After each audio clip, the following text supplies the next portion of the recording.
What is taxable income and how is it different from AGI? Imagine you've just finished your taxes and wonder how the government figures out what you owe.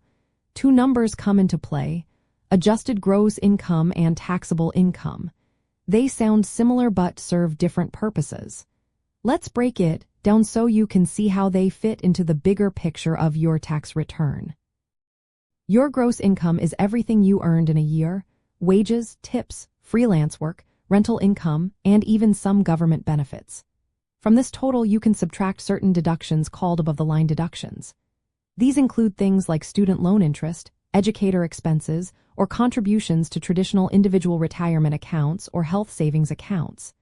After subtracting these, you arrive at your adjusted gross income, or AGI. Think of AGI as a middle step. It shows your income after some deductions but before the standard or itemized deductions. Now, taxable income is what the government actually uses to decide how much tax you owe. To find this, you take your AGI and subtract either the standard deduction or your itemized deductions. The standard deduction is a fixed amount that varies depending on your filing status: single, married filing jointly, or head of household. For example, in 2022, the standard deduction for a single filer was $12,950. If your itemized deductions are higher, like mortgage interest or charitable donations, you can choose to subtract those instead. The result is your taxable income. Here's an example to make it clearer. Say you earned $80,000 in gross income. You have $5,000 in above-the-line deductions, so your AGI is $75,000. If you take the standard deduction of $12,950, your taxable income drops to about $62,050. That's the number the IRS uses to apply tax rates and determine your total tax bill.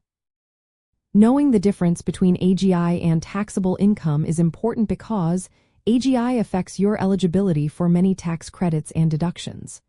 Some benefits phase out at certain AGI levels, so it's good to keep track of that number. But remember, your actual tax owed depends on your taxable income after all deductions are applied.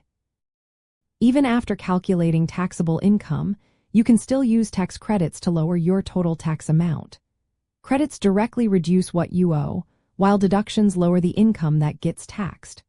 For self-employed people or business owners, the process is similar. You subtract allowable business expenses from your gross business income to get your net income, which then becomes part of your AGI. From there, you subtract the standard or itemized deductions to find your taxable income. Understanding this flow from gross income to AGI to taxable income helps you see how your tax return is built. It also shows where you might find opportunities to reduce your tax bill through deductions and credits.